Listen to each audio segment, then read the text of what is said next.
Bienvenidos a la serie de conversatorios Nuevos modelos de conservación y herramientas para la protección de los ríos en Chile, que busca comunicar sobre nuevas herramientas para la protección de ríos y de cuencas. Este conversatorio en específico pretende informar sobre la defensa de los ríos salvajes y lo hemos llamado Valoración, Protección y Defensa de los ríos en Chile, donde además escucharemos a Macarena Soler, a Pía Weber y a Pablo Urrutia, que están por ahí. Saludamos a los organizadores. Futaleufú River Keeper, Fundación Ñenco, Fundación Tierra Austral, Yeute Conservación Sur, Bestias del Sur Salvaje y Parques Australes. Les recordamos además a todas las personas que nos están viendo hoy que pueden hacer preguntas a los expositores directamente después de cada presentación en una casilla que tiene acá abajo el mismo Zoom, donde dice preguntas y respuestas, Q&A, y preguntas generales al final ya van a estar saliendo en la pantalla. Entonces pueden hacer esas preguntas escritas por mientras en esta sección que les comento. Partimos con Macarena Soler de Yeute Conservación Sur, quien va a exponer sobre una ley de ríos salvajes para Chile. Macarena es abogada de la Universidad Católica de Chile, fundadora de Yeute Conservación Sur, trabajó en el Ministerio de Bienes Nacionales y fue jefa del área legal de las organizaciones en Chile de Douglas Tompkins. Participó en la creación del Santuario de la Naturaleza Parque Pumalín, Parque Nacional Corcovado, entre otros, y dirigió también, como no recordarlo, la estrategia jurídica y técnica de la campaña Patagonia sin represas. Maca, te escuchamos. Bienvenida. Hola, bueno, muchas gracias por la oportunidad de conversar otra vez sobre ríos. Y bueno, preparamos una presentación que la van a compartir ahora, que cuenta un poco cómo pasamos de hablar de la defensa de ríos a una propuesta de protección para los ríos de Chile. No sé si se ve la presentación, ¿no la veo? ¿La ven ustedes o no? Parece que ahí está empezando. Ahí sí. Bueno, así que, como les decía, esto es pasar de la defensa a una postura de propuesta y que va más allá de simples cambios, que no son nada de simples, en nuestra Constitución y en el Código de Aguas. Esta es una visión de ríos que los mira de una manera más integral, como parte de un territorio, y no es muy ambiciosa porque nuestra propuesta no toca a las cuencas. Lo ideal sería poder hacer un manejo integrado de cuencas, pero al menos nuestra legislación está muy distante de eso. Entonces esta propuesta de ley es más bien acotada, busca, como se dice, una protección en estos momentos más bien de ríos o de tramos de ríos sin tocar o sin proteger las cuencas en su totalidad. Pasemos a la siguiente lámina.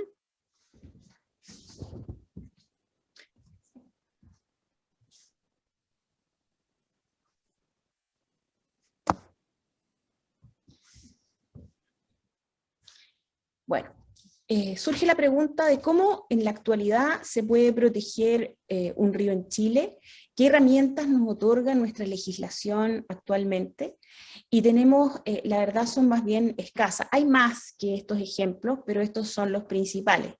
Uno de ellos es el Código de Aguas, en su artículo 147 bis, que establece la posibilidad al presidente de la República de reservar caudales cuando estos están disponibles y han sido solicitados, y suena contradictorio, están disponibles en el caudal en el sentido de que no han sido otorgados derechos de aprovechamiento de agua, y están solicitados porque solamente se puede reservar caudales cuando existe la solicitud de un particular de esas aguas disponibles. Entonces, en este caso, el presidente de la República, por motivos de interés nacional y también para abastecimiento de la población, puede resguardar parcialmente una parte de esas aguas solicitadas. Esa es una herramienta. ¿Hay reservas de caudales por motivos de conservación en Chile? Sí hay, son pocas, pero hay 7 casos. En la actualidad están ahí en la presentación: el río Cochamó, en el río Báquer, en el río Petrué, en el río Murta, en el río del Oro, en el río Pascua y en el río Figueroa, como pueden apreciar todos en la Patagonia. Existen también las normas secundarias de calidad de agua. Estas normas están definidas en el artículo 2, letra ñ de la Ley 19.300 sobre bases generales del medio ambiente. Estas normas buscan regular las concentraciones y periodos máximos o mínimos permitidos de sustancias, elementos, energías o combinación de ellos, cuya presencia o carencia pueda constituir un riesgo, en este caso para el medio ambiente o la preservación de la naturaleza. Las normas secundarias de calidad de agua requieren de muchísimos estudios de línea de base y por lo mismo son caras, difíciles de otorgar y luego, una vez establecidas, generan obligaciones de monitoreo. Entonces también son muy escasas en Chile. Están ahí para el río Serrano, para el río Maipo y para el río Biobío. Hay algunas en estudio, pero todavía no se han implementado. La recientemente generada Ley de Humedales Urbanos, un tremendo avance legislativo en la protección de humedales, pero que aún le resta en términos de que podría haber sido muchísimo más ambiciosa, porque es solo de humedales urbanos. Tiene por objeto proteger extensiones de marismas, de pantanos, de turberas, de superficies cubiertas de agua, sean de régimen natural, artificial, permanente o temporal, estancadas, corrientes, dulces, saladas, incluidas corrientes de agua, extensiones de agua marina, siempre y cuando no superen los 6 metros de profundidad en marea baja. Ahora, siempre que estén total o parcialmente en zona urbana. Los santuarios de la naturaleza están definidos por la Ley 17.288, han sufrido modificaciones, hoy día están bajo el amparo de la Ley 19.300 también, y ofrecen protección a sitios terrestres que tengan posibilidades para estudios o investigaciones de carácter geológico, paleontológico, zoológico, botánico, ecológico, y que posean formaciones de interés para la ciencia, o cuya conservación es de interés para la ciencia o para el Estado. Hay bastantes más santuarios de la naturaleza, sin embargo, no todos tienen por objeto la protección de un río, hay solo 2 cuyo objeto de protección es el río, y 16 que protegen en alguna medida la corriente.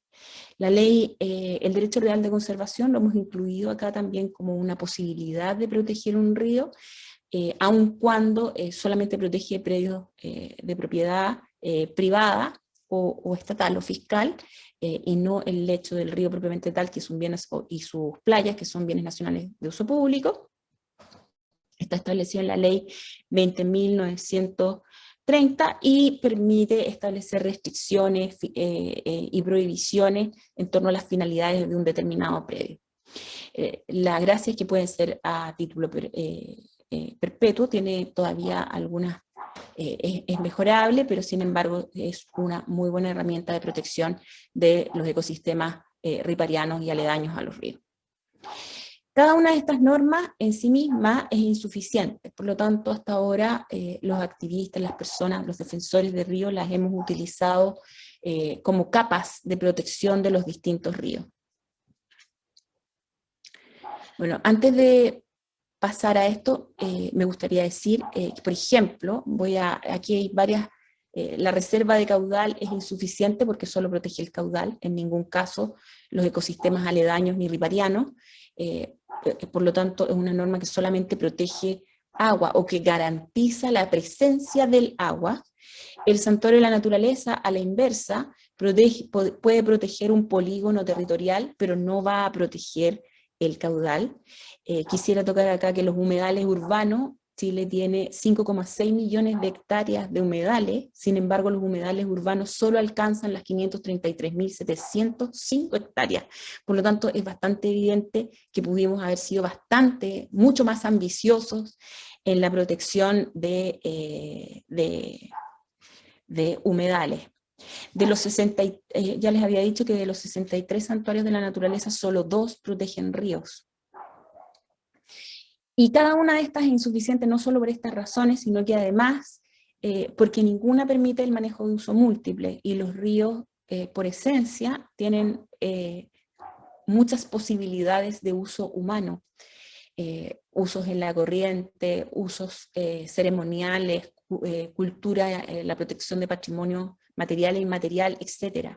Ninguna establece prohibiciones específicas relacionadas a la protección de un río. Tampoco ninguna de las figuras contempla la necesidad de restauración de ecosistemas fluviales como causal de protección. De hecho, como causal de protección en términos de área protegida, la restauración no existe en Chile. Dale. Rodrigo. Así que bueno, surge esta idea de proponer hacer este proyecto de ley que nace desde los defensores ambientales para llevarlo al Congreso. Ojalá muy pronto vamos a tener que adaptarnos, ser muy adaptativos respecto de los cambios que pueda sufrir nuestra legislación y nuestra constitución política. Ahora, el objetivo principal es la creación de una norma de ordenamiento territorial que favorezca o salvaguarde ríos o tramos de ríos de alto valor ambiental y social. Queremos proponer algunos objetivos específicos, como darle a los titulares de derechos de aprovechamiento de agua la posibilidad de que destinen esos derechos de aprovechamiento a la conservación y queden exentos del pago de patentes por no uso del agua. Ahora, esta posibilidad podría transformarse en algunos casos en una herramienta monopólica. Entonces la idea sería que no sea nunca que se destine un río a conservación sea por un periodo inferior a 20 años. Esa es la propuesta, digamos, para garantizar de que no se use con otro sentido que no sea la conservación. Luego, con ciertos objetivos específicos, de manera de que queden los ríos protegidos bajo vigilancia oficial, y esto significa con obligación de que los proyectos no prohibidos en el acto declaratorio ingresen al sistema de evaluación de impacto ambiental, reservar los caudales, en los hechos se produzca la protección de los caudales que se encuentran dentro del tramo protegido o del río protegido, el permitir diferentes usos en el río, como ya había expresado, el establecer prohibiciones específicas para el río protegido en torno al objeto protegido en el decreto constitutivo, y finalmente salvaguardar la calidad del agua de los ríos protegidos. Así hemos ido formulando una propuesta de definición de río protegido, que sería que el Ministerio de Medio Ambiente, mediante decreto supremo, podrá declarar como río protegido al espacio geográfico específico y delimitado compuesto por un río o parte de este, su caudal, riberas y zonas aledañas que tengan valor escénico, recreativo, geológico, histórico, cultural o ecológico. El objetivo de esta figura es el resguardo de dichos valores, así como también la conservación y restauración de las funciones ecológicas del río y su funcionamiento, asegurando los múltiples usos que sean compatibles con dichos objetivos. Después de mucho transitar, hemos llegado a esta propuesta para la ley. Así, la ley podría tener, en algunos casos, y según el decreto declaratorio, la protección del río completo desde su cabecera hasta la desembocadura. Esto podría generar efectos muy interesantes, porque en la cabecera de muchos de nuestros ríos están los glaciares, que son nuestra reserva de agua natural. Tramos de río, de tal manera además de dejar la posibilidad de que sectores que tengan algún interés preponderante, como podría ser, por ejemplo, el Salto del Nef, tengan una posibilidad de protección, u otras cascadas, por ejemplo, que tengan interés turístico, dejarlas también como protegidas, y también incorporar en la protección las zonas aledañas a los ríos o tramos de ríos protegidos.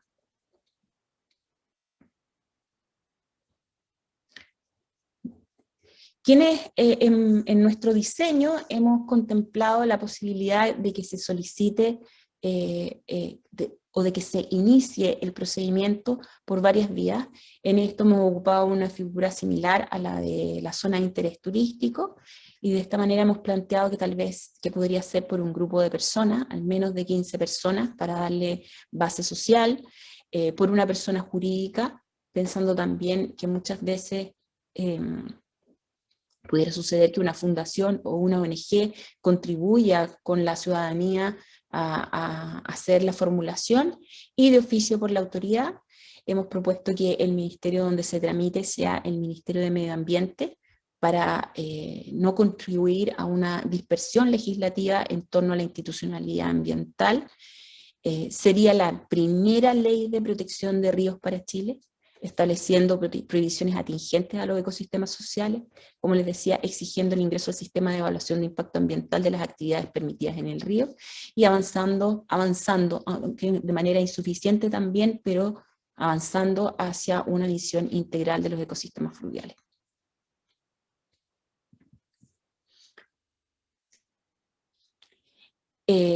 Cuesta a veces imaginar cuáles serían prohibiciones atingentes a un ecosistema fluvial o que debiera incorporar una normativa de este tipo, y aquí hay algunos ejemplos que obviamente no agotan las posibilidades, pero permiten tener una visión al respecto. Todas aquellas actividades que alteren o deterioren en cualquier forma los componentes que integran el río protegido, sean bióticos, abióticos y paisajísticos. Aquí entrarían, por ejemplo, las centrales hidroeléctricas, especialmente las megacentrales, ¿no? Y centrales de pasada que muchas veces no son sostenibles. La descarga al agua, o la descarga al río más bien, de materiales contaminantes, como por ejemplo el agua producto de lavado de equipo, maquinarias, envases, basura, etc. Por otro lado, estaría prohibido remover o extraer del suelo hojarasca, humus, arena, ripio, rocas o tierra del río. Todo sería revolucionario en los ríos protegidos, porque uno de los grandes problemas que tienen nuestros ríos es la extracción de áridos, que hoy día está regulada por el Ministerio de Obras Públicas, y las municipalidades son quienes otorgan los permisos, y la verdad es que sería un tremendo avance que estas actividades en los ríos protegidos quedaran reguladas digamos, prohibidas o con restricciones por los decretos que constituyeran estas áreas como áreas protegidas. Otro ejemplo es depositar en el río o en su cauce o zonas aledañas desechos provenientes de cualquier tipo de industria o faena, como podría ser, por ejemplo, los desechos de las papeleras. Introducir ejemplares de flora y fauna exótica en un río protegido. Aquí esto es sumamente controversial, porque, por ejemplo, las truchas son históricamente una especie exótica, invasora y altamente dañina para los ríos, que están de alguna manera incorporadas en nuestra sociedad como algo bueno, como algo positivo, pero que sin embargo han degradado y han hecho desaparecer la riqueza biológica, íctica, en nuestros ecosistemas fluviales. Alimentar, perturbar a la fauna, a la flora, etc. Esto está pensado sobre todo en regulaciones de carácter turístico. Incluso también regular la caza de manera más estricta en torno a nuestros ríos. Cortar, arrancar, sacar, extraer, mutilar ejemplares de vegetación presente en las zonas ribereñas. Esto de alguna manera está regulado en nuestra legislación en materia de bosque nativo, pero en la actualidad, sobre todo en la legislación de Aysén, que tiene legislación específica al respecto. Sin embargo, claramente debiera quedar regulado en términos no solo de protección de los ecosistemas riparianos, sino también en torno a la protección del paisaje. Hay una tendencia a construir en la ribera de los ríos, y la verdad es que quien mira desde el río el paisaje no quiere ver a la gente parrillando en el borde y lleno ¿cómo se llama?, de rampas y de accesos para botes, sino más bien uno quiere contemplar la belleza del río. Entonces proteger el ecosistema ripariano y además la cobertura vegetal en los bordes no solo es un tema de ecología, sino también de protección del paisaje. Mientras no haya ley, ¿qué hacemos? Lo que les decíamos, es utilizado las herramientas que existen para generar capas de protección en diversos ríos. Por un lado, con la protección de de los caudales por la vía de aplicar o de solicitar al presidente de la República la dictación de reservas de caudal con fines de conservación, de protección amplia. El derecho real de conservación lo hemos utilizado en los propietarios con los propietarios que han estado dispuestos en los bordes con diversas finalidades, por ejemplo, la eliminación de cercos para permitir los corredores biológicos, el establecimiento de zonas de habitabilidad lejanas a los bordes de ríos, etc. El santuario de la naturaleza como una figura estatal de protección de ríos, y otras que también hemos utilizado, otras figuras que también han servido como la zona de interés turístico, perdón, la zona de interés científico para efectos mineros,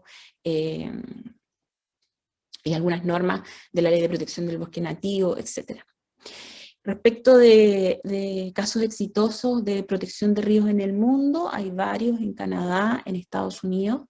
En Estados Unidos hay 13.413 millas de ríos, son 228 en 41 estados, y recién saqué cuánto era eso en kilómetros, y ya lo olvidé, pero son muchos miles de kilómetros. Mira, ahí me van a echar el torpeo, para que les diga cuánto es. Son exactamente 21.584 kilómetros, o sea, al menos 4 veces el largo de Chile. En Nueva Zelanda también está la aplicación de la norma, pero es más extensa, se ocupa para cuerpos de agua, humedales, es más extensa que solo ríos, y ahí hay protegidos 13 ríos y 2 lagos. Bueno, y en Australia que también está aplicando este tipo de protección. Bueno, y para terminar, de alguna manera volver a tocar que la protección de ríos y la protección de ríos y la protección de nuestros ríos salvajes y la posibilidad de aquellos ríos intervenidos y que hoy día tenemos prisioneros vuelvan a ser salvajes y libres, tiene mucho que ver con el trabajo que hagan los constituyentes en la reforma constitucional, y en ese sentido consagrar el medio ambiente como un asunto de interés público, la sostenibilidad como un principio rector, establecer nuestra responsabilidad con las generaciones futuras, establecer formas de distribución del poder con una fuerte participación ciudadana en las decisiones ambientales y establecer normas fuertes de probidad en el sector público son sin duda herramientas que van a dar un marco propicio a una ley de ríos salvajes para Chile. Muchas gracias. Muchísimas gracias, Maca. Bueno, y como mencionaba justamente Macarena, ¿cierto? Actualmente en Chile no existe legislación orientada a la protección integral y eficaz, y eso es lo que busca esta ley de ríos salvajes.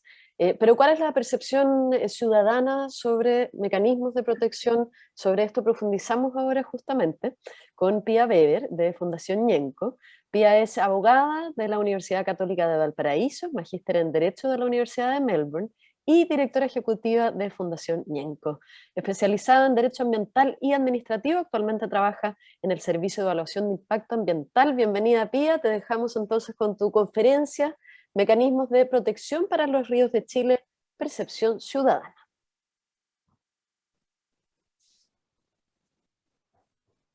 El audio. Hay que desconectar el micrófono. Ya, ahí estoy. ¿Ahí sí? Gracias, ya. Sí, ahí sí. Ya, gracias por la presentación y a todas las personas que nos están mirando. Bueno, hoy día lo que yo vengo a presentar es una investigación que estamos desarrollando ya hace un par de años con Fundación Ñenco y Futaleufurrier-Kiper, una alianza que busca en el fondo avanzar hacia mecanismos de protección para los ríos chilenos. El contenido de la investigación lo voy a presentar aquí, pero no voy a hablar de todas estas cosas, por supuesto, en virtud del tiempo. La primera parte de esta investigación tiene por objetivo una revisión del marco jurídico chileno y su aplicación práctica, que es parte también de lo que ya mencionaba Macarena, y que tiene que ver con analizar las herramientas que existen para la protección de los caudales, es decir, cuánta agua existe en el río y también la calidad del agua. Asimismo, también nos preguntamos el rol que tienen las áreas protegidas en términos de si estas constituyen realmente un mecanismo de protección para los ríos hoy día en Chile. Una segunda lista de esta investigación dice relación con un análisis, un estudio de derecho comparado, donde revisamos qué es lo que pasa en Estados Unidos, en Canadá y Australia, que son países que han desarrollado mecanismos de protección para sus ríos. También desarrollamos una encuesta de percepción ciudadana, que es lo que brevemente hoy día les vengo a presentar, Y no se preocupen porque en mayo vamos a lanzar en el fondo el documento donde ustedes van a poder analizarlo en mayor profundidad. Y finalmente, entrevistas a expertos que hemos estado desarrollando, ya sean nacionales o internacionales, que hoy día también venimos a presentar un poco los resultados de esos análisis que hemos ido teniendo, estas conversaciones que hemos desarrollando con estos expertos. Respecto a la encuesta de ríos libres que desarrollamos, fue una encuesta que respondieron 1.612 personas, estamos súper contentos en términos de resultados, fueron 28 preguntas, una respuesta bastante larga, o sea, una encuesta bastante larga, respondieron mayoritariamente mujeres y el rango de edad mayoritario también fue de 25 a 34 años de edad. En términos de cómo se distribuyó por regiones esta encuesta, los encuestados que más respondieron se encontraban en la región metropolitana, en el Biobío y en los lagos. Había muy baja representatividad en las zonas norte y austral del país, lo que inicialmente nos generó muchas dudas por qué había ocurrido, si es que habíamos hecho algo mal, pero después comparando los resultados de lo que fue la consulta digital del agua, que fue una encuesta que desarrolló el MOP, donde respondieron 41.000 personas, nos dimos cuenta que la distribución geográfica es más o menos similar. ¿Ya? Entonces, no sabemos por qué, si es solamente porque eran temáticas de agua, por otras razones, pero el número de personas que respondieron no tenían incidencia en cuanto a la representatividad, como se observa en los gráficos. Frente a la pregunta si te relacionas con algún río de Chile, la mayor cantidad de las personas encuestadas respondió que sí, y aquí lo que nos llamó la atención es que del 14% que indicó que no, un 40% indicó que era por falta de acceso, ¿ya? Y eso obviamente abre la puerta a otro análisis respecto de la accesibilidad y los problemas que se están ocasionando hoy día para que las personas puedan acceder a los ríos de forma recreacional principalmente. También hicimos una pregunta abierta que era, ¿qué es para ti un río libre? Y la verdad es que esta pregunta nosotros la hicimos porque cuando nosotros comenzamos la investigación en el año 2016, quisimos avanzar hacia mecanismos de protección para los ríos libres. Y mientras que estamos desarrollando la investigación nos dimos cuenta que es un concepto que quizás algún sector de la población, particularmente el sector los activistas, lo tienen muy internalizado en lo que significa o qué es lo que implica para ellos avanzar hacia la protección de los ríos libres. Pero si ampliábamos esta discusión había gente que no entendía muy bien qué es lo que significaba, entonces nos interesaba saber qué era lo que visualizaba la gente como un río libre. Y estas son las palabras que más se repitieron, un río libre de contaminación, sin intervención humana, y las otras que ustedes pueden observar aquí en este gráfico. Pero yo además les quería contar que existe desde el año 2019 una definición científica de lo que es un río libre, ¿ya? Que fue publicada en la revista Nature por 23 científicos que se dedicaron a analizar qué es lo que significaba un río libre. Y los ríos libres son, para estos científicos, ríos cuyas funciones y servicios ecosistémicos en gran medida no se encuentran afectados o alterados por los cambios en la conectividad fluvial, lo que permite un movimiento libre e un intercambio sin obstáculos de lo que es el agua, la energía y material y las especies, ya sea dentro del sistema fluvial con los otros paisajes circundantes. Y aquí es importante destacar que esta conectividad fluvial a la que hace relación esta definición quizás amplía un concepto de lo que nosotros entendemos como río libre, en el sentido de que abarca varias conectividades, no solamente que un río fluya libre desde su origen hacia su desembocadura, sino que también lo que tiene que ver con el cauce, con la ribera y las olas aledañas, las napas subterráneas y la atmósfera, y también aquellos cauces que son temporales, es decir, que dependiendo de las estaciones existen o desaparecen. En relación a la pregunta, si conoces algún río que podría calificar como río libre en Chile, un 29% de los encuestados indicó que sí, y la mayor indicaron que esos ríos se ubicaban en la región de los lagos y Aysén, ¿ya? Y eso también va un poco en línea con lo que nosotros hemos entendido, o la razón que hay detrás de por qué decidimos ampliar la investigación y no solamente establecer un mecanismo de protección de ríos libres, sino que un sistema, un mecanismo de protección para todos los ríos de Chile, una administración. Y además esto se vincula con la pregunta que nosotros realizamos que decía, ¿qué ríos crees que deben ser protegidos? A los encuestados les dimos 3 opciones. La primera era responder ríos que fluyan sin ningún tipo de intervención humana. Segundos, ríos levemente contaminados o intervenidos. Y tercero, aquellos ríos que sean altamente intervenidos. Entonces, un 81% de los encuestados respondió que estimaban que era necesario proteger todos los ríos de Chile. Ya vamos a ver cómo eso se desarrolla en términos de lo que hemos conversado con nuestros entrevistados. Frente a la pregunta si considera entonces necesaria la protección, un 99% indicó que sí, que estimaba necesaria la protección, y frente a la institucionalidad, indicaron un 53% que creían que el Ministerio de Medio Ambiente era la institución que debiese hacerse cargo de la administración de este sistema. Esto nos llamó un poco la atención porque nosotros pusimos otras opciones que tenían que ver más con la gobernanza local, como por ejemplo gobiernos regionales o municipales, y la verdad es que los porcentajes no fueron muy altos. También consultamos respecto a dónde debiese radicarse este sistema de protección en términos de regulación. Un 44% indicó una ley especial, que es lo que nosotros estamos proponiendo también, como indica Macarena Soler con su proyecto, y un 33% indicó que debiese radicarse a nivel constitucional.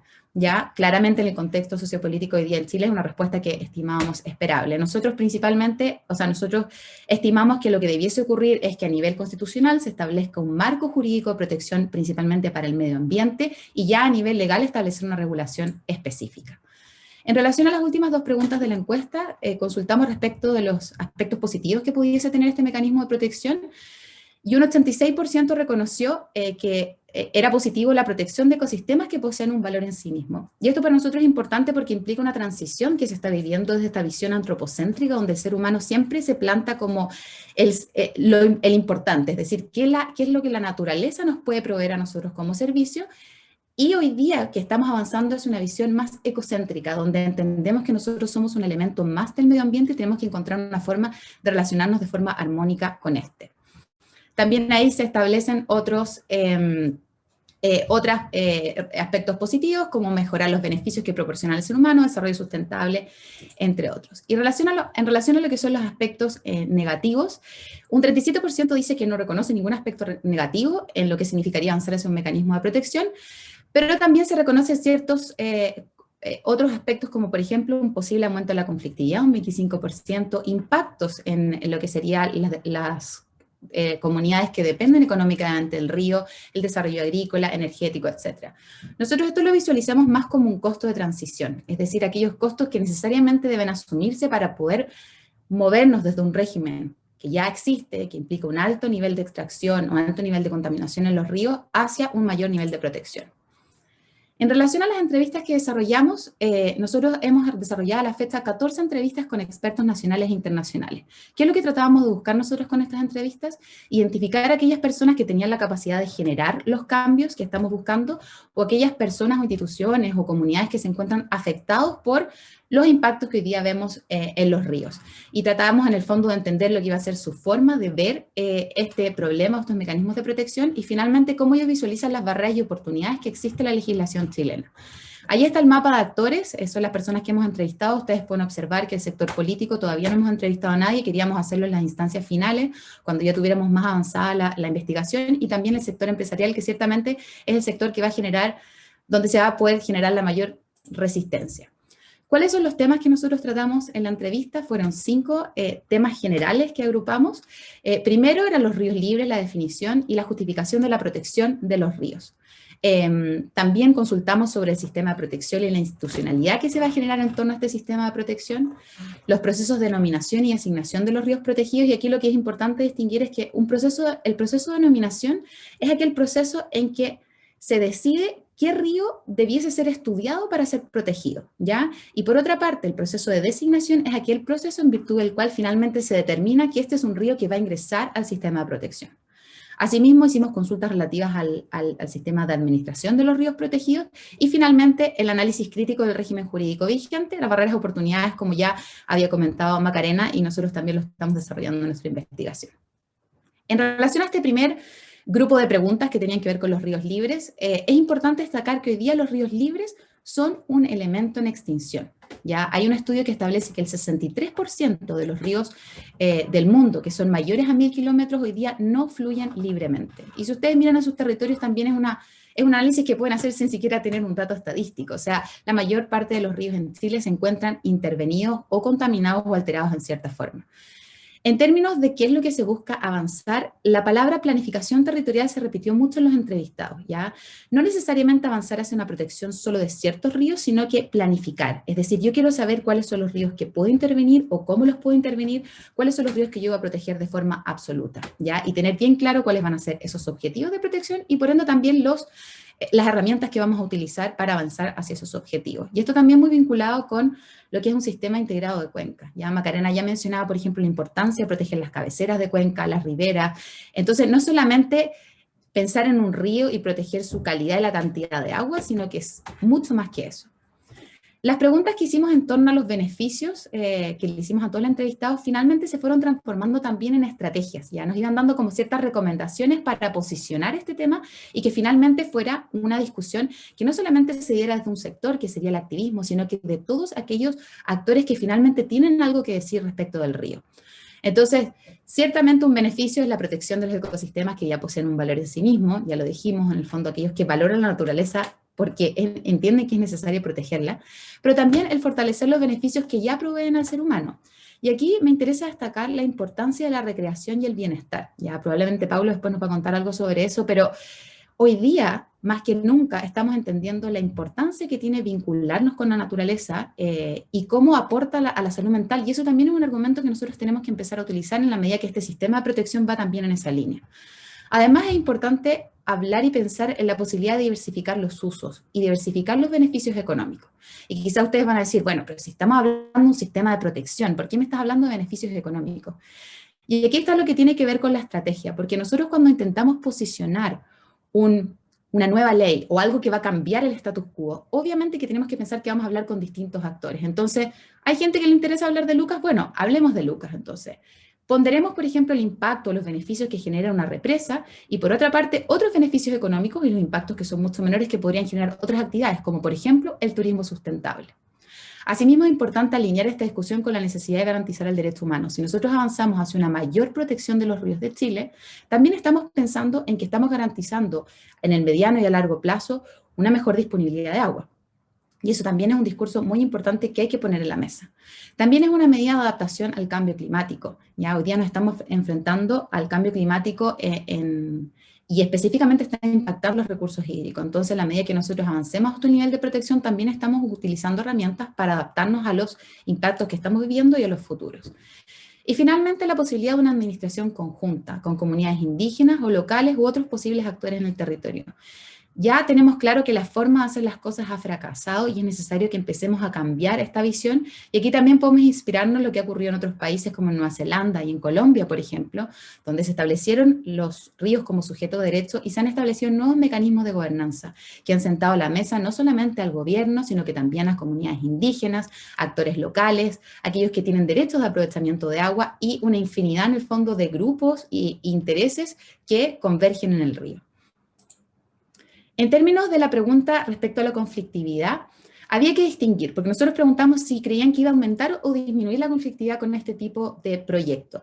Y la respuesta varía, porque en términos de la conflictividad, en el corto y el mediano plazo, la respuesta es que sí, ciertamente va a aumentar. Primero, porque estamos cambiando la forma en que nos relacionamos con la naturaleza y en la forma en que hemos venido haciendo las cosas por muchísimos años. Eso claramente va a generar resistencia. Segundo, la incertidumbre también genera conflicto. A nadie le gusta no saber qué es lo que va a ocurrir. Pero ojo aquí que la incertidumbre no es solamente para un sector. El sector empresarial ciertamente quiere saber, bueno, voy a poder intervenir los ríos, voy a poder seguir interviniéndonos o no. Pero también tenemos a la población, ¿ya? Que va a decir, bueno, yo voy a poder seguir utilizando el río de la forma que lo utilizaba, voy a poder seguir bañándome, voy a poder seguir desarrollando mis actividades turísticas. Entonces eso también son cosas que hay que incorporar desde las conversaciones iniciales de este proyecto de ley. Además, es importante destacar que van a haber costos de transición, ya vinculados al derecho de propiedad, y no solamente al derecho de propiedad de las aguas, sino que también al derecho de propiedad de las tierras, ya de aquellas zonas ribereñas que finalmente van a tener que realizarse ciertos ajustes si avanzamos a este mecanismo de protección. Y lo otro también que es importante destacar que los procesos que son impuestos a las comunidades nunca son muy exitosos, ¿ya? Entonces, por eso para nosotros ha sido tan importante partir desde las bases, hacer este trabajo con las comunidades, con distintos sectores en el fondo, para poder entender finalmente qué es lo que la gente quiere y cómo podemos avanzar hacia lograr esos objetivos. En términos de la conflictividad a largo plazo, la mayor cantidad de los entrevistados indicó que iba a disminuir. ¿Por qué? Porque las reglas claras para todos los actores. Vamos a saber qué es lo que se pueden hacer en los ríos de Chile, qué es lo que podemos cómo podemos actuar, intervenir o no, y eso en el fondo va a dar tranquilidad para todos los sectores, ¿ya? Asimismo, la mayor vinculación con las comunidades en la administración de los ríos también es un factor que se ha establecido como un factor exitoso. En la medida que tú involucras a la comunidad, los índices de cumplimiento de la normativa también va mejorando. procesos mucho más participativos y además que los beneficios sean transversales. ¿Ya? Aquí no estamos solamente viendo a un sector que va a usufructuar de un río y se va a beneficiar de este, sino que estamos pensando cómo planificar para que todos puedan obtener los beneficios y también respeten los usos que establecimos que iban a ser los permitidos. Sobre el sistema de protección e institucionalidad, no hay duda entre todos los encuestados que la vía debe ser la legislativa y además debe iniciarse con 3 o 5 casos de estudio. Aquí la idea no es llegar y removerlo todo un día para otro, sino que partir con 3 casos que sean emblemáticos. Y es por eso que nosotros como organización estamos avanzando a desarrollar ciertos casos de estudio en el río Futaleufú, que sería un río recreacional, en el río Queuco, que tiene un alto valor cultural, y en un río en el norte, que es un río San Pedro, que es un río más intervenido con distintas acciones y que en el fondo visualiza este otro tipo de ríos que también nos interesa proteger y trabajar en lo que sería la restauración. En términos de institucionalidad, todavía nosotros no los tenemos muy claro, pero sí en las encuestas, o sea, los entrevistados nos indicaron que hay distintas cosas que hay que tener presente. Primero, revisión de lo que ya tenemos. ¿Qué ocurre con el rol de la DGA, con CONAF y el Ministerio de Medio Ambiente? Si es que podríamos quizás radicar ahí esta institucionalidad. Otros indicaron el Consejo de Cuencas o una institucionalidad que sea diversa, donde podamos sentar a la mesa a todos los actores. Y otros indicaron un organismo técnico descentralizado y autónomo, ¿ya? Esto es algo que ciertamente requiere mucho trabajo porque implica reformas legislativas profundas y eso hay que también evaluarlo en su oportunidad. En términos de la elegibilidad, es decir, bueno, ¿cuáles son los ríos que debiésemos empezar a proteger o proponer para protección? Hubo ciertos criterios que se fueron repitiendo a lo largo de las entrevistas. Primero, los ríos con menor nivel de intervención y con menor nivel de actores. ¿Por qué? Porque eso obviamente se vincula con la conflictividad. A la medida que tienes menos personas o nivel de intervención, es mucho más fácil proteger. Luego, aquellos ríos donde los actores ya se encuentran organizados. Ya quizás vamos a encontrarnos con ríos donde hay un mayor nivel de presencia de distintos actores y pueden dialogar. Eso también es algo positivo. La posibilidad también de establecer ciertos ríos que son estratégicos para el país, o también proteger un río madre por cuenca, y también destacar aquellos ríos que forman parte esencial de la cultura de las comunidades que lo habitan. Y aquí también se vincula con los valores que queremos proteger, y el valor cultural es un valor bastante importante que nos interesaría recalcar. Y finalmente, tener presente la historia de usos, ¿ya? Aquí es importante entender que los ríos vienen utilizándose y explotándose hace muchísimos años. Entonces, por ejemplo, un río que fuese con harto desarrollo agrícola. Nosotros no esperamos de un día para otro cambiar eso y decir, bueno, de un día para mañana, de un día para otro, este río es altamente protegido, porque eso ciertamente va a significar un nivel de conflictividad alto. Nosotros no decimos que eso no pueda ocurrir, pero sí es importante en el fondo tener presente la historia que han tenido cada uno de estos ríos antes de tomar esas decisiones. Asimismo, es importante relevar en este proceso de nominación el estudio de los antecedentes que se van a tener que presentar, ¿ya? ¿Quiénes pueden presentarlos? Si es la comunidad organizada, como decía Macarena, quizás 15 personas, organismos del Estado, eso también es algo que hay que tener presente. El financiamiento. ¿Quiénes van a financiar estos estudios? Podría ser un financiamiento estatal o una especie de concurso para poder levantar la información o algo mixto. Y además es importante destacar el nivel, o sea, el contenido y el nivel de profundidad. No queremos que decir, bueno, vamos a proteger este río signifique finalmente un estudio de 5 o 10 años que genere mucho más burocracia, ¿ya? Entonces también es algo que tenemos que tener súper claro. ¿Qué es lo que queremos que la gente o que las instituciones presenten en términos de contenido y cómo se van a apoyar en el fondo para desarrollarlo? En términos de la designación, es decir, quién va a decir, bueno, este río finalmente se protege, puede ser popular, algún tipo de votación, que no es lo que ha ocurrido hoy día en otros países, el Poder Ejecutivo o por vía parlamentaria. Y aquí también es importante que miremos qué es lo que ya está haciendo Chile con otras cosas, como por ejemplo la ley de protección de humedales. En términos de manejo y fiscalización, y con esto ya voy terminando, es importante desarrollar planes de manejo que tengan fuertes bases comunitarias, ¿ya? En la medida que sea la comunidad y los distintos actores los que participen en el establecimiento de las reglas para poder administrar los ríos, ya había indicado en el fondo el cumplimiento siempre tiende a ser mucho mayor. Es importante tener objetivos claros de protección y restauración, y finalmente determinar qué es lo que va a dar certeza, qué es lo que puedo y qué es lo que no puedo hacer en un determinado río una vez que este ha sido protegido.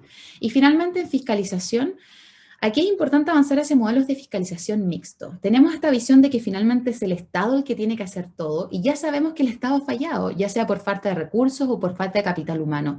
Entonces la idea es cómo visualizamos en un nuevo sistema la posibilidad de otorgar otras herramientas para que no sea solamente el Estado el que esté en terreno fiscalizando, sino que cómo vinculamos a los ciudadanos para que puedan tener herramientas y canales, en el fondo, que permitan fiscalizar cómo se están administrando estos ríos. A modo de conclusión preliminar, respecto de lo que hemos hecho en términos de investigación, con las conversaciones que hemos tenido con estos expertos, ciertamente la necesidad de un sistema de protección es un desafío al mediano o largo plazo, ¿ya? Pero eso no significa que podamos trabajar en el fortalecimiento de las herramientas que ya existen, como indicaba Macarena, en el corto plazo, ¿ya? O sea, tenemos claro el diagnóstico, ahora la pregunta es cómo avanzamos para que esto no siga ocurriendo. Además, es importante pensar en el lenguaje y en la forma en que vamos a abordar esta discusión. Esto va a ser clave porque me pasó, por ejemplo, cuando hacía las entrevistas, 3 entrevistados yo les dije, ¿qué es lo que es para ti un río libre? Y me dijeron, ese concepto yo no lo había escuchado nunca. O para mí, por ejemplo, significa un río en el que yo puedo hacer absolutamente lo que quiera. Entonces, hay que pensar que nosotros cuando avancemos en un sistema de protección, estamos hablando con distintos actores, ¿ya? Que hablan un lenguaje distinto, que tienen intereses distintos, ¿ya? Entonces, quizás vamos a tener que ocupar otros conceptos, como por ejemplo servicios ecosistémicos. Hablar de Lucas, decir cuánto cuesta represar el río y cuánto cuesta mantenerlo sano, ¿ya? Además, la transición, creo que esto va a ser lo más conflictivo y creo que todo el mundo pueda estar de acuerdo conmigo, que son qué instrumentos vamos a utilizar para poder hacer esta transición. Expropiación, limitaciones a la propiedad en virtud de la función social, ¿quién va a asumir estos costos? ¿Ya? Y finalmente, para cerrar, la certeza jurídica. Y aquí me interesa a mí destacar que la pregunta es, ¿certeza jurídica para quién? Hay un sector que es muy firme en decir, bueno, yo quiero saber qué es lo que puedo hacer, qué es lo que no puedo hacer, mis inversiones, el dinero que está detrás. Pero por otra parte tenemos comunidades que llevan años luchando por la protección de sus territorios y que no saben si es que finalmente esa represa o esa acción va a poder desarrollarse en su territorio. Ellos también quieren certeza, ellos también quieren tener la tranquilidad de decir, bueno, este es mi río, este es el río con el que yo me relaciono y nunca va a poder verse intervenido. Entonces eso también es algo que me interesa destacar. Así que eso, bueno, con eso voy cerrando. Ahí les dejo mi correo electrónico para aquellos que tengan dudas o comentarios y también aquellos que estén interesados en colaborar con el trabajo que estamos desarrollando. Buenísimo, Pía. Pía Weber, muchísimas gracias por esa presentación. Y bueno, hablamos de percepción ciudadana y uno al tiro piensa también en la percepción ciudadana sobre la protección de la naturaleza y piensa en la conexión, ¿no? La propia conexión de la población con la naturaleza. Y hay varios canales de conexión, pero sin duda que el deporte al aire libre es uno de los nexos directos, ¿cierto?, que pueden tener las personas en relación a los ecosistemas que los rodean. Y hay una pregunta entonces hoy día para cerrar esta conversación. ¿Puede ser el deporte al aire libre una herramienta política para la conservación de los ríos? A continuación entonces Paulo Urrutia, que está por ahí, de Bestias del Sur Salvaje, nos va a plantear esta propuesta. Paulo es geólogo, es estudiante de magíster en Heidelberg University, es fundador de Geoturismo Chile y Bestias del Sur Salvaje, ha vinculado las ciencias, el turismo y la educación ambiental enfocadas en la conservación y articulación de movimientos socioambientales. Así que, Paulo, vamos contigo. Bienvenido. Gracias, Bárbara. ¿Se me escucha bien? Muy bien. Súper, ya. Que acá en las montañas a veces la señal nos abandona. A ver, ya. Ahí, perfecto, ¿no? Ya, bueno. Bueno, como mencionaba Bárbara, mi nombre es Paulo, yo soy parte de este colectivo que se llama Bestias del Sur Salvaje. Soy un amante de la naturaleza, amante de las rocas, de las aguas en todos sus estados. Y así a través del kayak, soy un kayakista de corazón, me ha llevado a conocer los ríos de Chile. Por suerte también he tenido el privilegio de otras partes del mundo, a conocer gente con otras visiones. Y con un amigo, con Jens Benor, también mi guía espiritual ahí, mi mentor, formamos este colectivo que se llama Bestias del Sur Salvaje, y lo que buscamos es vincular las comunidades de deportistas al aire libre con las comunidades donde se desarrollan estos deportes y los movimientos socioambientales, así como los otros actores que existen en un territorio, como las instituciones, la academia, la universidad, los colegios, etcétera. Entonces ya hemos hablado mucho de conservación y lo queremos llevar ahora a lo que es cómo lo entendemos nosotros en el deporte. Entonces, para eso, a ver si funciona esta cosa. Ahí está. Me gustaría dejarles una pequeña pregunta que en realidad tiene que ver con por qué buscamos conservar. ¿Qué relación generamos nosotros como habitantes de un territorio, como parte de una comunidad, como incluso habitantes de la tierra, para que, qué relación generamos con nuestro entorno para tener que buscar estrategias para proteger un lugar, ¿cierto? Entonces, entendiendo que ha existido una transición en lo que nosotros comprendemos como conservación, la conservación moderna, ¿cierto? Desde entender como espacio cerrado, áreas muy delimitadas de conservación, más bien guetos de la naturaleza, ¿cierto? Como entenderlo como especies específicas que nosotros queríamos conservar, pero después empezamos a comprender que en realidad esas especies se tienen que mover y ellos no saben de figuras de conservación, no saben cuál es el límite de un parque nacional, entonces empezamos a generar estos corredores biológicos, ¿cierto? Pero también aún así estas especies necesitan habitar un espacio, ¿cierto? Y en verdad es que el agua es compartida, el aire también es compartido, ¿cierto? Y en ese habitar el espacio también empezamos a comprender que no solo hay que proteger la biodiversidad, de hecho este es un ambiente en el cual yo me muevo, que es que también empezamos a comprender que necesitamos proteger la geodiversidad, ¿cierto?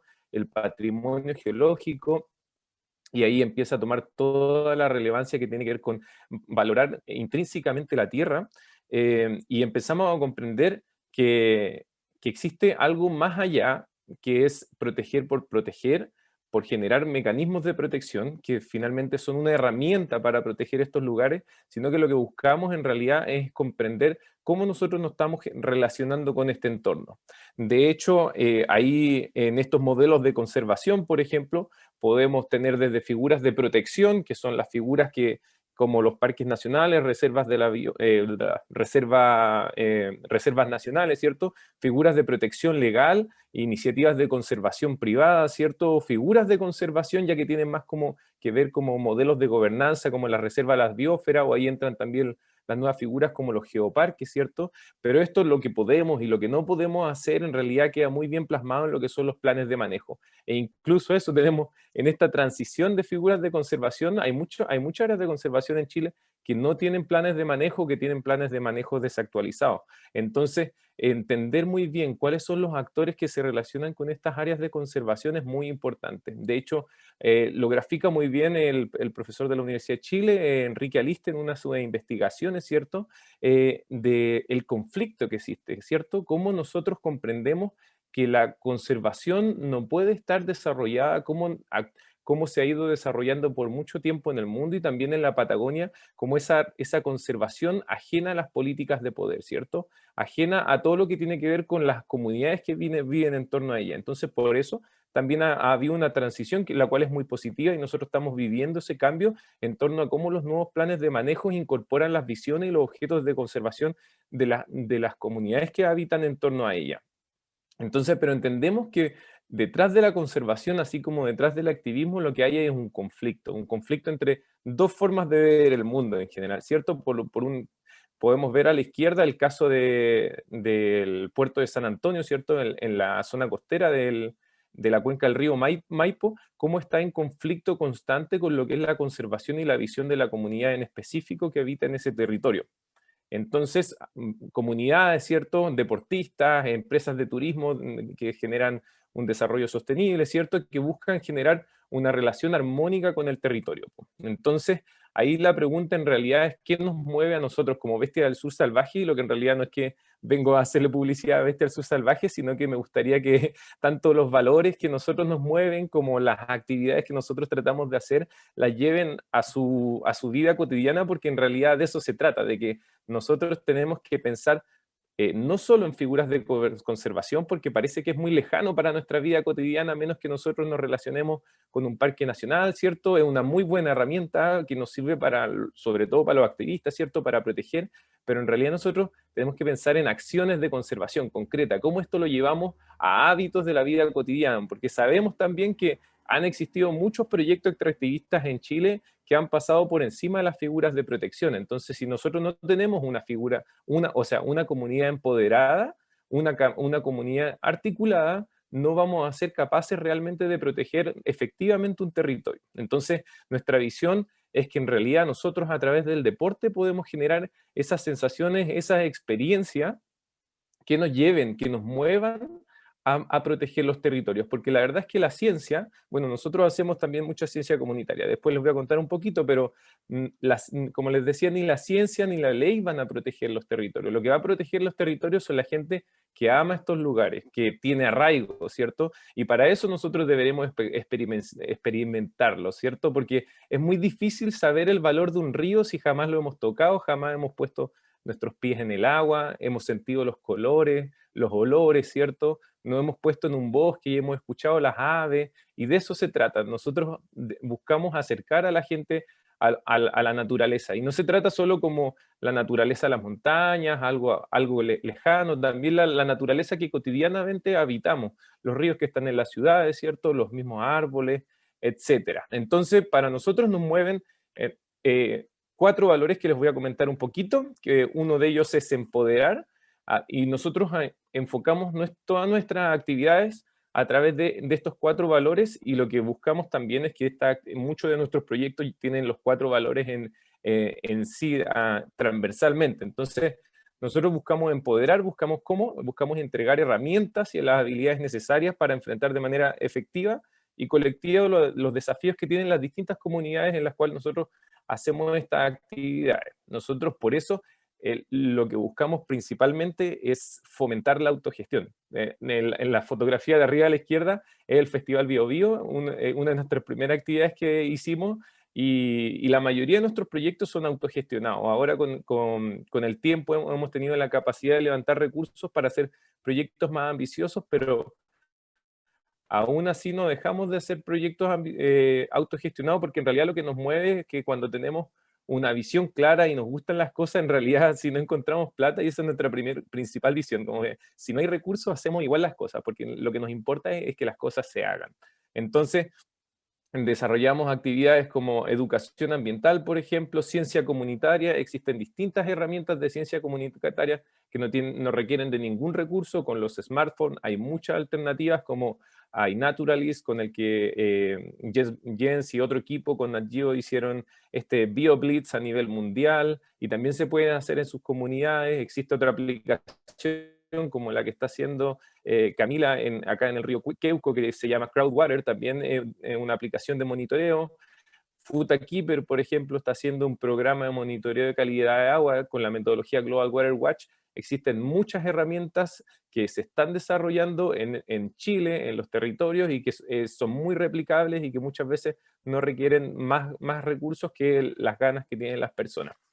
Entonces, otra también de los valores que mueven a Bestia del Sur Salvaje son articular, por cierto. Nosotros buscamos unir las diferentes organizaciones, los diferentes movimientos socioambientales, las comunidades deportivas y también las distintas iniciativas de protección en torno a una estrategia común, que es la conservación de los ríos. Por eso existen distintas actividades, como por ejemplo la red de festivales de río libres que existen en Chile. Ya perdí la última cuenta, pero antes de la pandemia eran alrededor de 25 festivales de río que existían, convocaban a gente, promovían el uso sostenible de los ríos, turismo responsable, ¿cierto? Talleres de educación ambiental, tan fácil como organizar una limpieza, ¿cierto? De nuevo, vuelvo a mostrar el caso de Ojos de Mar, porque yo en verdad me saco el sombrero por la organización Ojos de Mar en la zona costera del río Maipo, porque en verdad ellos son un ejemplo de cómo se realizan, cuando uno tiene la motivación, tiene la convicción de cómo uno es capaz de enfrentar tremendos desafíos para la conservación que existe en nuestro territorio. Entonces, dentro de esas distintas valores, después les voy a contar un poquito de cada uno de los proyectos que hemos hecho últimamente. Y obviamente comunicar, ¿cierto? Porque para nosotros es relevante. Como les mencionaba, esto es principalmente un choque entre dos visiones, ¿cierto? Antagónicas de cómo percibimos el mundo. Es muy importante cambiar la forma primero de cómo nosotros entendemos las cosas, ¿cierto? Y luego eso se lleva a acciones, y en específico lo que buscamos es que se lleven en acciones para la conservación, ¿cierto? Entonces, para eso buscamos comunicar. Nosotros generamos una estrategia muy fuerte de comunicación en todos nuestros proyectos. Hemos desarrollado 2 documentales con la productora MMT. De nuevo, nuestro primer documental no tenía un peso y le presentamos la idea a la productora, a la MMT, y y dijeron, oye, la idea está súper buena, hagámosla nomás. Y nos fuimos a la cordillera Nahuelbuta a documentar lo que era el impacto de la industria forestal, ¿cierto? A través de este relato, que eran de nuevo, los deportistas como un hilo conductor, y que eran capaces de reconocer la realidad que existía en el territorio a través de los relatos de las mismas personas que vivían en él. Después, a través de esta iniciativa que habíamos levantado, fuimos capaces de levantar recursos ya para generar algo mucho más ambicioso, y que nos ganamos este fondo de Nat Geo y generamos el documental Río Sagrado, ya también una aventura de cordillera mar en la cuenca del río San Pedro, y conocimos el relato también de la gente que está resistiendo contra la central San Pedro, pero también esa propuesta, ¿cierto? Como mencionaba Maca Soler, de la protesta, de la propuesta, de lo que buscamos posicionar, es la propuesta, o sea, cómo finalmente estas visiones de conflicto que tienen que ver cómo nosotros entendemos el agua en nuestro territorio nos llevó a mostrar cómo la cosmovisión mapuche entendía la relación con el agua. Y obviamente coloco acá uno de los tantos artículos que hemos publicado en Ladera Sur, pero una de las cosas que tenemos, por suerte, ¿cierto?, en estos tiempos, son la capacidad de generar comunicación, la capacidad de divulgar lo que nosotros estamos haciendo, de nuevo, la forma que tenemos de pensar. Y para eso, cada uno de nosotros hoy en día es un periodista, es un divulgador teniendo nuestras redes sociales, ¿cierto? No hay nada, no hay una herramienta más potente de divulgación en este momento que las redes sociales, ¿cierto? Y los medios de comunicación también se han democratizado mucho. Es muy fácil escribir un medio de comunicación hoy en día, generar una nota de prensa, generar un artículo, y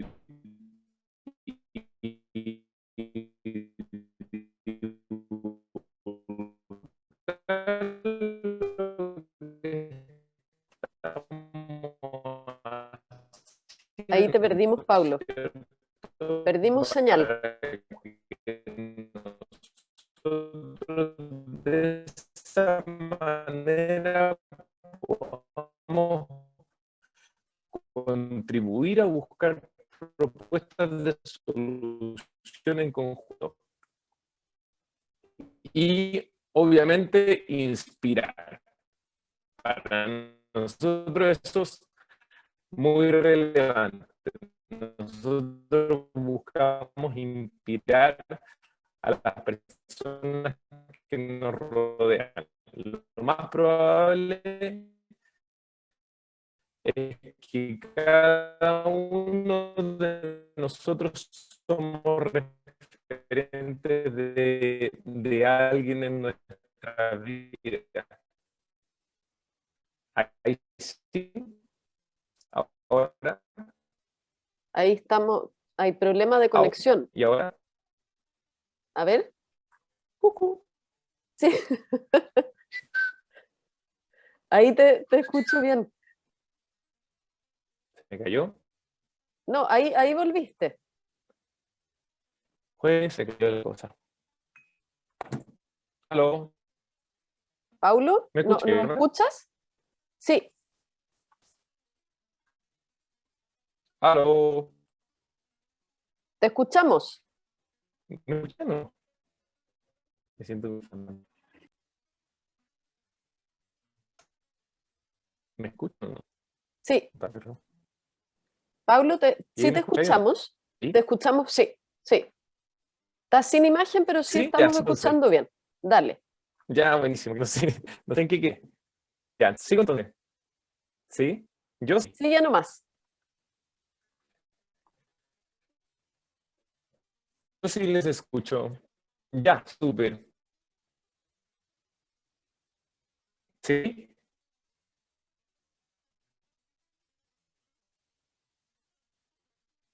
Ya, perfecto. Ya. Súper. Ya. Bueno, y una de las cosas principales que tienen que ver con inspirar, ¿cierto? Como les mencionaba, ya, ser referentes, ¿cierto? Como todo en nuestra vida cotidiana somos referentes de alguien y inspiramos a actuar de cierta manera, ¿cierto? Y por eso, a través de las distintas actividades que realizamos, pero también a través del deporte al aire libre, el deporte, ya sea, puede ser el yoga, puede ser agarrar las zapatillas, ir a correr, andar en bicicleta, o simplemente agarrar una bolsa y generar un espacio de limpieza, una actividad de limpieza puede ser una forma de inspiración para que otros actúen de la misma. De algunos proyectos que han ido surgiendo en el camino, en la vida, desde hace en Alto Biobío, se encuentra un epicentro mundial de rehabilitación antes del nacimiento del equipo Figuillas, que también, así como nosotros, inspirar a otras chicas, por ejemplo, para que se vinculen a actividades relacionadas con el río, y han sido propulsoras e impulsoras de las expediciones de cuenca de Ríos to Rivers en lugares como el río Santa Cruz en Argentina, en el Báquer, en el río Ñuble, y también han viajado a otras partes como la COP, como han viajado a Estados Unidos y han generado todas estas redes que también compartimos las mismas visiones. Otro de los proyectos, como les mencionaba, el documental Río Sagrado, también es un documental que busca visibilizar la cosmovisión mapuche en torno al agua, y de nuevo surge a partir de la articulación de los distintos actores que existen a través de la cuenca, y ahí me gustaría destacar, por ejemplo, lo que ocurre en torno a la conservación del río San Pedro en su magnitud de cuenca, ¿cierto? Desde cordillera a mar, que va cambiando de nombre muchas veces, pasa de lago a río, de río a lago. Y lo interesante que ocurre ahí es que han sido capaces de votar proyectos tan grandes como el proyecto de la central Neltume o el proyecto de la central San Pedro varias veces, y que tiene que ver con esa articulación de que comprenden que lo que le pasa a la parte más alta de la cuenca también pasa a la parte más baja, y han sido capaces de movilizarse entre todos frente a una problemática en común. Y cuando hablo entre todos, hablo entre las comunidades que viven más arriba de la zona afectada, más abajo de la zona afectada, y también a personas que trabajan en instituciones, en municipios, ¿cierto? O también gente que trabaja en universidades. Han habido declaraciones de las mismas académicos de la Universidad Austral en contra de las centrales, por ejemplo, y que han sido efectivas para que en su conjunto sean capaces de seguir conservando el río San Pedro. Y bueno, también conocemos la historia de conservación que existe en torno al río Valdivia y el caso del río Cruce y los cisnes de cuello negro. Otro de los proyectos de los más recientes, somos Cuenca Habitantes del Maipo, ¿cierto? Nos gusta hablar mucho sobre Cuenca, nos gusta hablar mucho sobre gestión íntegra de Cuenca, ¿cierto? Modelos de gobernanza que articulen a todos los actores y nos pongamos de acuerdo cómo habitar, cómo gestionar este territorio, y qué mejor que ponernos de acuerdo también que sea desde las mismas bases, ¿cierto? Que nosotros, habitantes del territorio, propongamos, y para eso tenemos que avanzar en lo primero, que es conocernos. Entonces, a través de este proyecto, lo que hemos buscado es articular los distintos proyectos de conservación, las distintas organizaciones que existen en torno a la cuenca del Maipo, a través de actividades específicas como educación ambiental, restauración, arte, y ahí ha sido muy bonito, de nuevo, la vinculación muy potente que se generó en torno a la conservación del humedal Ojos de Mar, y las organizaciones Ojos de Mar, Fundación Cosmos y la alianza con la Universidad Diego Portales, la Escuela de Diseño y su programa Reobserva, que en conjunto, de manera articulada, fuimos capaces de levantar algo que no habíamos visualizado nosotros de un principio y que tampoco teníamos los recursos para hacerlo, pero fuimos capaces de levantar infraestructura de goce, ¿cierto? De goce en torno al humedal, y es muy bonito como la gente ya la está ocupando, y ahí, bueno, quizás en otra presentación la Lili de Ojo de Mar nos pudiera contar más sobre eso. Y hay otro proyecto que acabamos de realizar, que es el programa de líderes ambientales para la conservación del río Queuco. Y algo que me olvidé mencionar es que uno de los valores que principalmente nos mueve es la colaboración. Nosotros nos articulamos, no hacemos generalmente nada solo, todo tiene que ver con articulación con personas, con organizaciones, y al final todo nos mueve un propósito en común, y acá realizamos de nuevo, con los mismos valores y visiones, actividades de ciencia comunitaria, ¿cierto? Talleres de educación ambiental. Ahí nos acompañaron mucha gente, bueno, como la PIA de Fundación Ñenco, nos acompañaron gente de la Fundación de Huenco y otras organizaciones para generar este programa de formación ambiental, que fue también apoyado por Patagonia. Y acá me gustaría destacar la labor que hace también el sector privado, porque también tenemos que entender que es muy importante de que nosotros cambiemos nuestro switch de hacer empresa, ¿cierto? De que entendamos que detrás de hacer empresa también existe un rol público, ¿cierto? Cómo nosotros construimos sociedad desde la empresa. Así que eso, muchas gracias. Muchísimas gracias a ti, Paulo Urrutia. Tenemos unos minutitos todavía para los participantes que están aquí conectados, por si quieren hacer preguntas. Así que voy a dar el pase a Amanda Alfonso, que está por ahí, de Fundación Tierra Austral, que va a ir seleccionando entonces algunas personas que le van a hacer preguntas a los 3 expositores de hoy. Amanda. Sí, hola, ¿me escuchan? Estoy acá, voy Sí. a estar de incógnito. Por mientras, si alguien se anima a hacer preguntas, podríamos ir conversando algunas de las que se hicieron en el chat, en la parte de preguntas y respuestas. No sé si te parece. Perfecto.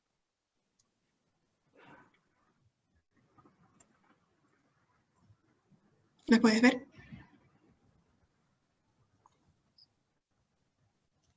Aquí estoy.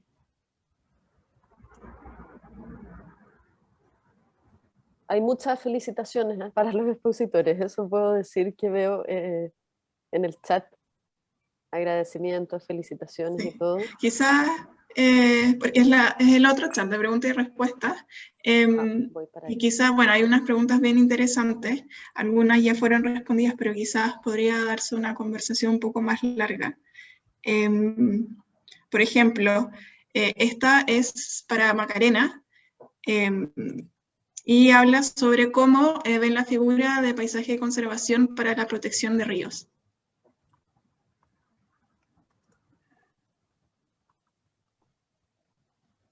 Macarena, ¿estás motivada? Ya, la verdad es que el paisaje de conservación hoy día no es una figura que exista en nuestra legislación, es más bien una creación de personas interesadas en conservar. Está propuesta estoy diciendo a nivel nacional, está propuesta en la Ley de Biodiversidad y Áreas Silvestres Protegidas, y todavía no tiene un lineamiento muy claro en el proyecto de ley. Pero sí yo podría decir que se parece a las áreas de manejo múltiple. Sería una especie de área de manejo múltiple terrestre con criterios de conservación. Eso es como la idea que está detrás del paisaje conservación. No soy una experta en esa figura, pero así es como la entiendo. Y si no estoy equivocada, a mí me parece que es una figura que va bastante en línea con lo que nosotros hemos concebido dentro de nuestro proyecto de ley de ríos salvajes o de ríos protegidos, en el sentido de que los ríos tienen muchos usos por las personas. Toda nuestra vida está vinculada a los ríos en sus distintos aspectos. Por lo tanto, nunca una ley de ríos protegidos podría desconocer esa vinculación. Y desde ese punto de vista, a mí me parece que serían figuras complementarias, sin duda. O sea, podría existir un paisaje de conservación que armonizara perfectamente con una figura de río protegido. Eso. Este, Maca. Acá hay otra pregunta que yo creo que van los 3 panelistas, que dice cómo han involucrado, cómo piensan involucrar a las comunidades y la ciudadanía en la construcción de sus propuestas. Ahí, ¿puedo responder yo? Sí, adelante. Bueno, para nosotros es súper importante que este trabajo que estamos desarrollando parta con bases comunitarias sólidas. Entonces, lo primero que pudimos hacer en un contexto de pandemia, por supuesto, fue desarrollar esta encuesta, que era un poco una encuesta de percepción para entender qué era lo que pensaba la ciudadanía. De la mano de eso también estamos trabajando en talleres, que bueno, como Pablo ya comentaba, estuvimos en el taller de líderes ambientales en el río Queuco. ¿Por qué fue importante nuestra participación ahí para nosotros? Porque queríamos un poco visualizar las problemáticas locales, ¿ya? Y eso va de la mano de los casos de estudio que vamos a desarrollar. O sea, el Queuco es un caso de estudio, estamos en etapas muy preliminares, entendemos que el trabajo que hay que hacer para poder levantar un caso de estudio y finalmente proponerlo como un río protegido es un camino largo, pero parte principalmente por decir, bueno, ¿cuál es el valor más relevante que queremos destacar en ese río y que tiene que ver con las comunidades mapuche pehuenche que viven en el territorio? Y eso significa ver una forma en que nosotros podamos entender su cosmovisión, su forma de relacionarse con el río, cuáles son las amenazas a las que se ven enfrentados, y luego la otra etapa que implica involucrar a todos los actores, ¿ya?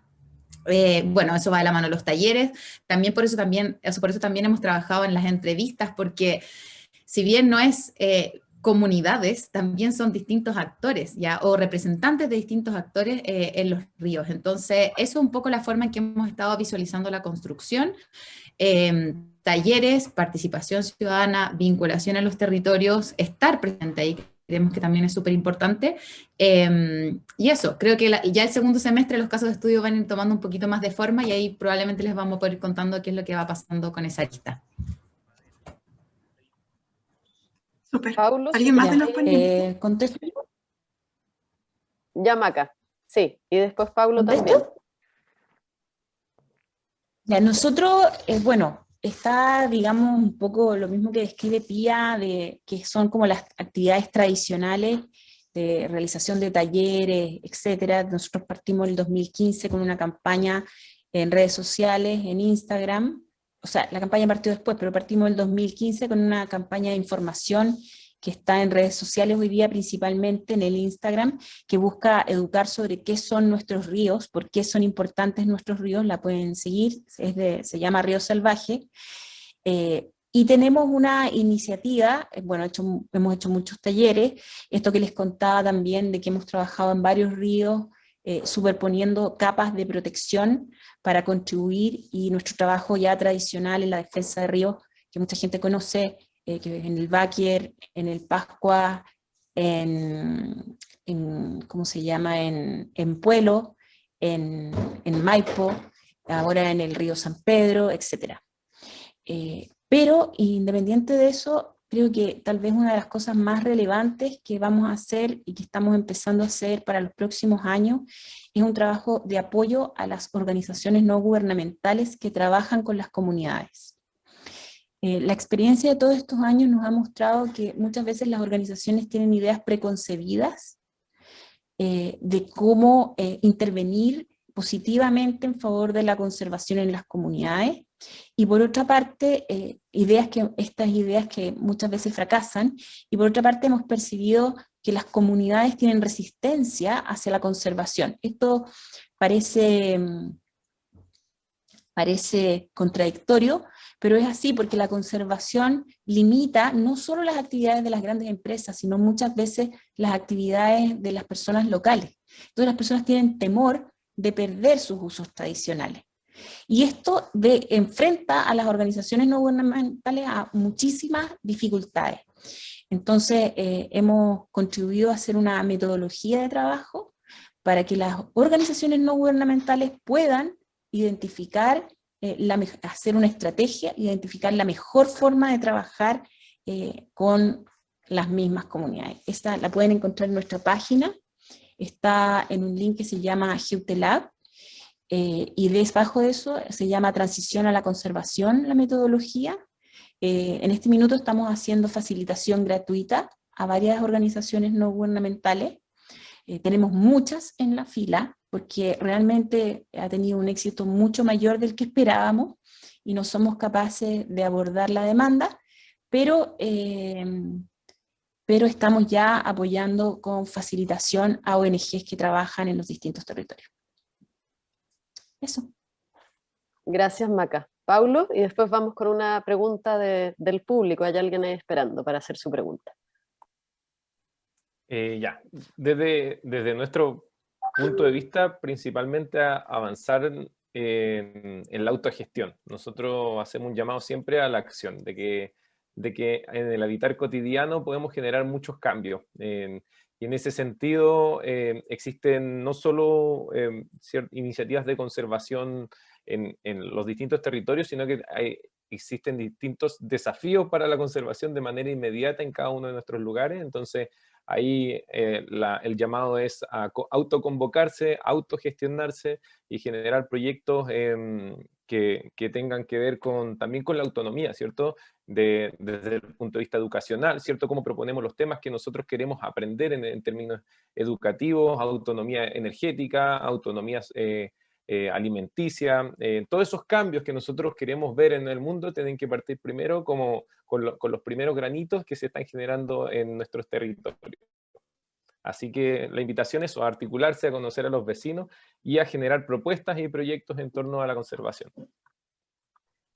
También preguntan acá, Paulo, Jorge Coronado, pregunta, ¿cree que el ecoturismo puede ser una real alternativa para un desarrollo sostenible que pueda ser viable como sistema de desarrollo local, regional, país? Partimos contigo, Paulo, pero yo creo que también Macarena y Pía pueden contestar esta pregunta.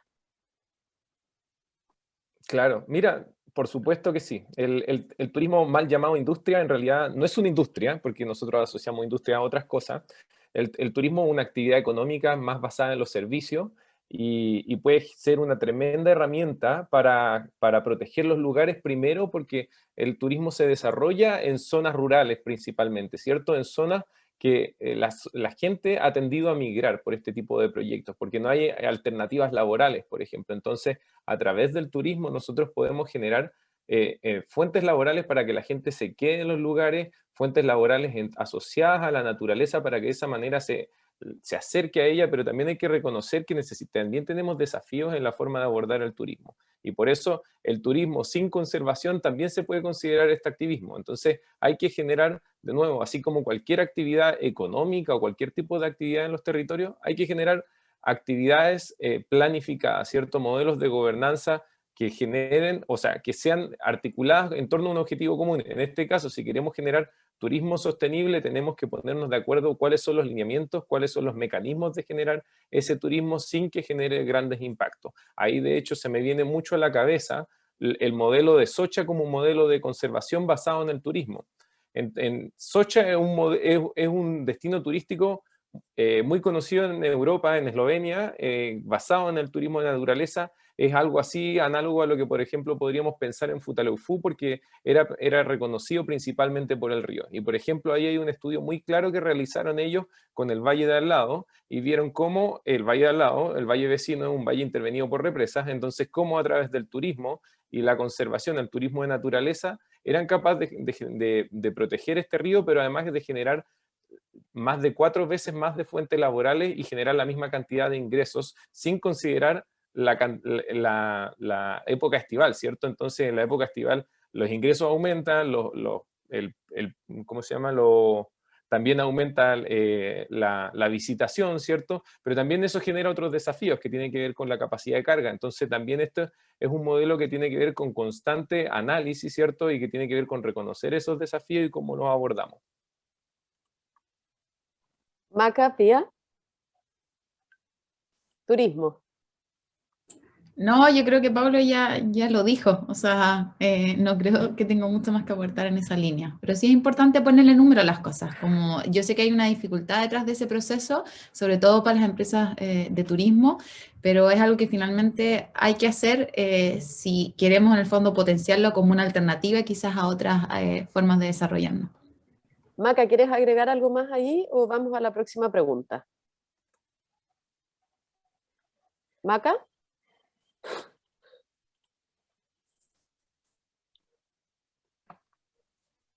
Yo creo que el turismo es una pregunta muy, muy complicada.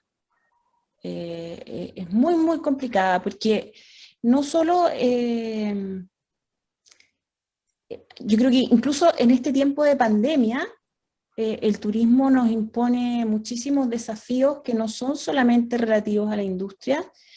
La pandemia generó harto turismo a nivel nacional, mucho movimiento en los meses del verano, y uno pudo ver el impacto en muchas localidades y es realmente brutal. Y no tiene que ver solo, si bien puede contribuir a la conservación como una alternativa a otros servicios o a industrias más impactantes, el turismo requiere de un desarrollo cultural a nivel nacional, de un trabajo de educación, de un trabajo de protección de las mismas comunidades, de esos lugares, muy potente. El deterioro de los espacios públicos, los ríos, por ejemplo, el problema en el manejo de incendios, la ausencia de manejo de basura, entonces la ausencia de infraestructura en lugares de interés genera daños que son también permanentes y de los que nos tenemos que hacer cargo a nivel de política pública y a nivel cultural. Creo que la promoción del turismo es muy importante, pero tiene que ir de la mano con una gestión importante en varios niveles. Eso es lo que pienso. Gracias, Maca. Últimas dos preguntas. ¿Consideran posible o necesario que algo de lo que hoy se ha planteado pueda ser reconocido en el debate constitucional o solo en forma de ley?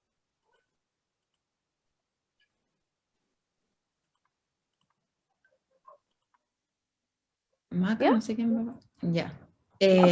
Bueno, en términos constitucionales, yo sí creo que hay ciertos cambios que se requieren para que podamos avanzar hacia un sistema de protección, ¿ya? Y yo no sé si todos están familiarizados con lo que establece la ley respecto a los derechos, o sea, la Constitución respecto a los derechos de aprovechamiento de agua, y que es en el artículo 19, número 24, que regula la propiedad.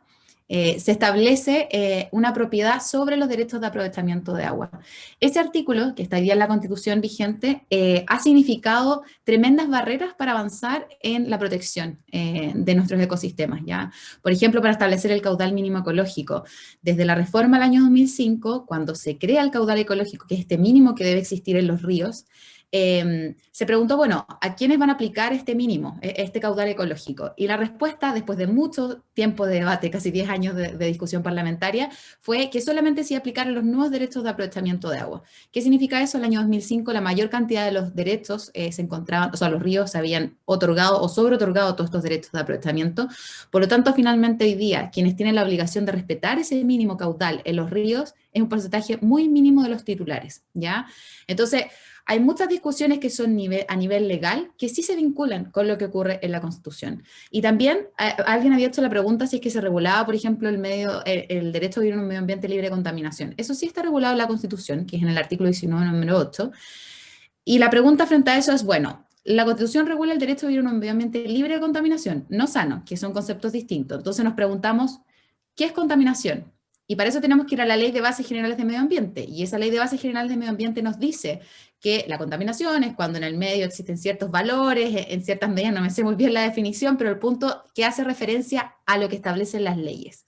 Y uno ahí se pregunta, bueno, ¿qué leyes me están determinando o qué normas me determinan los estándares de contaminación, ya los parámetros que pueden existir en los determinados ríos?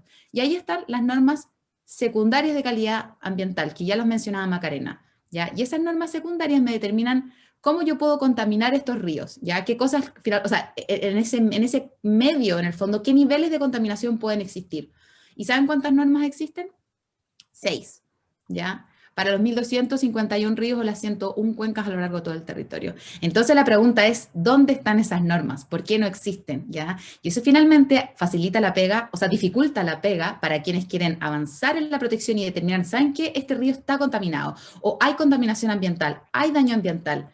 Bueno, vamos a las normas, y no tenemos normas que finalmente nos permiten determinar esos estándares. Entonces sí creo que hay harto trabajo por hacer en la Constitución, pero creo que lo que se resuelva ahí va a ser más bien a nivel genérico, de protección de medio ambiente, de los ecosistemas, y a nivel legal avanzamos hacia un sistema, que es lo que nosotros un poco estamos proponiendo, y Macarena también con la ley de ríos salvajes. Maca, Paulo, ¿quieren agregar algo?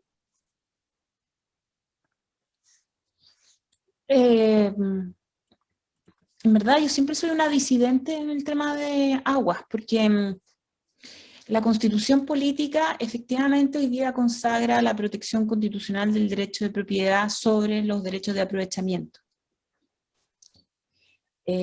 Pero a mí me parece que siempre la discusión queda, la discusión de fondo queda oculta detrás del problema de la propiedad, y por eso mismo se politiza, se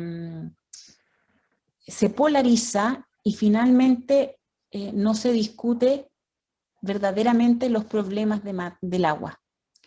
Nuestro Código de Aguas trata el agua de manera matemática, y el agua, como todo en la naturaleza, cambia, muta en cantidad, muta en calidad, muta en características. Entonces, lo que de verdad debería estarse discutiendo es la distribución del agua, la priorización de usos del agua, el garantizar el derecho humano al agua, el asociar la existencia de agua a problemas de cambio climático, a deforestación, etc. Entonces, para mí, en mi concepto, la discusión constitucional del agua, si realmente fuera interesante, debería abordar el agua en su contexto ecosistémico, de sostenibilidad, en una mirada en donde el medio ambiente es un asunto de interés público, donde se le da relevancia al cambio climático. Entonces, desde ahí, dejar la puerta abierta para que el agua converse con su contexto. Y por otro lado, decir que todos necesitan estabilidad en sus derechos de uso al agua. El huertero que planta frutillas necesita saber que va a tener agua para plantar frutillas, igual que el minero que va a producir mineral. Por lo tanto, en la distribución del agua tendremos que generar mecanismos que tengan estabilidad y certeza jurídica.